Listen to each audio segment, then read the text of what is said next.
வணக்கம். வாங்க நாம் இன்னைக்கு சத்தான சிறுதானிய இட்லி எப்படி செய்கிறது பார்க்க போகிறோம். வெண்சோளத்தை ஊற போட்டு மாவரைச்சி சாஃப்டாக இட்லி செய்யலாம். வாங்க. 1 டம்ளர் அளவுக்கு வெண்சோளமும், 1/2 டம்ளர் அளவுக்கு இட்லி அரிசி, 1/2 டம்ளர் பச்சரிசி, இது கூட 3/4 டம்ளர் உளுந்து, இது 5 மணி நேரம் ஊறி இருக்குங்க. இப்போ அரைச்சிக்கலாம். மாவுக்கு ஊற வைக்கும்போது வெந்தயம் சேர்த்துக்குங்க. மாவு அரைச்சி 1/2 மணி நேரம் ஆச்சுங்க. இப்போ மாவு பார்க்கலாம். பாருங்கள், நல்லா பொங்கி வந்திருக்குங்க. இந்த மாவில் சேர்த்துருக்கிறது ரேசன் புழுங்கல் அரிசி, பச்சரிசிங்க. இதுலேயும் சூப்பராக இட்லி வருங்க. நல்லா சாஃப்டாக வருங்க. பாருங்கள், லேசாக கலந்துக்கலாம். இதில் தோசை ஊற்றினாலும் நல்லா லேசாக முறுமுறுன்னு வருங்க. அதனாலும் சாஃப்டாக மெத்துன்னு ஊற்றலாங்க. ஓகே, இப்போ இட்லி ஊற்றிக்கலாம். பொதுவாக தோசை உங்களுக்கு நல்லா சாஃப்டாக வேணும்னா நீங்கள் சோள இட்லி மாவில் செஞ்சு பாருங்கள். தோசைக்கு மூடி போட்டு சுடும்போது நல்லா சாஃப்டாக அப்படியே மெத்துன்னு நிறைய ஓட்டையோட சூப்பராக இருக்குங்க. இப்போ இட்லி ஊற்றிடலாம். அதே நேரம் நல்லா முறுமுறுன்னு வேணும்னா இந்த மாவில் ட்ரை பண்ணுங்கள். சூப்பராக இருக்குங்க.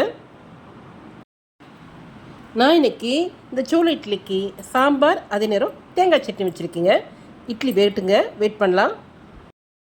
வாசனை கவர்மெண்ட் இருக்குங்க. எடுத்து கொட்டிடலாம். பாருங்கள், நல்லா சாஃப்டாக வந்துருக்குங்க. தெரியுதுங்களா? எவ்வளோ மெத்துன்னு இருக்குது. பார்க்கவே சூப்பராக இருக்குங்க.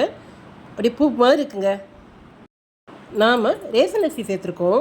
அதே நேரம் சோடா மாவு உபயோகப்படுத்தலை. பாருங்கள், இட்லி எவ்வளோ சாஃப்டாக அப்படியே ஸ்பாஞ்ச் மாதிரி இருக்குங்க. மல்லிப்பூ மாதிரி இருக்குங்க. பாருங்கள், உள்ளே எப்படி இருக்குது பார்க்கலாம். பாருங்கள் எப்படி இருக்குது பாருங்கள்.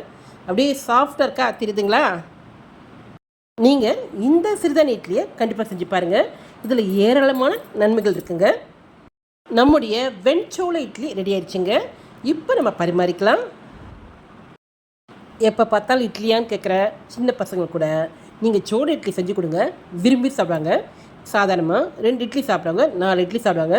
இப்போது சாம்பார் வச்சுட்டு அது கூட தேங்காய் சட்னியோடு பரிமாறலாம். நான் இன்றைக்கி டிஃபன் சாம்பார், வெங்காய சாம்பார் வச்சுருக்கேங்க. இந்த தேங்காய் சட்னியும் அப்படி மெத்துன்னு இட்லியும் சுட சுட சாப்பிடும்போது சூப்பராக இருக்குங்க. நம்ம ஃபுட்டில் இந்த மாதிரி டிஃபன் ஐட்டங்களை கூட சிறுதானியத்தை பயன்படுத்தணுங்க. இட்லி சரியாக வரல, கணக்க வருதுன்றவங்களுக்கு இந்த மாதிரி முறையில் அரைச்சி பாருங்கள். நீங்களும் இது மாதிரி செஞ்சு பாருங்கள். எப்படி இருக்குன்னு சொல்லுங்கள். மறக்காமல் சப்ஸ்கிரைப் பண்ணுங்கள். இந்த வீடியோ உங்களுக்கு பிடிச்சிருந்தா உங்கள் லைக்ஸையும் கமெண்ட்ஸையும் கொடுங்க. ஃப்ரெண்ட்ஸுக்கு ஷேர் பண்ணுங்கள். இதே போல் மற்றும் ஒரு வீடியோவில் சந்திக்கலாம். நன்றி.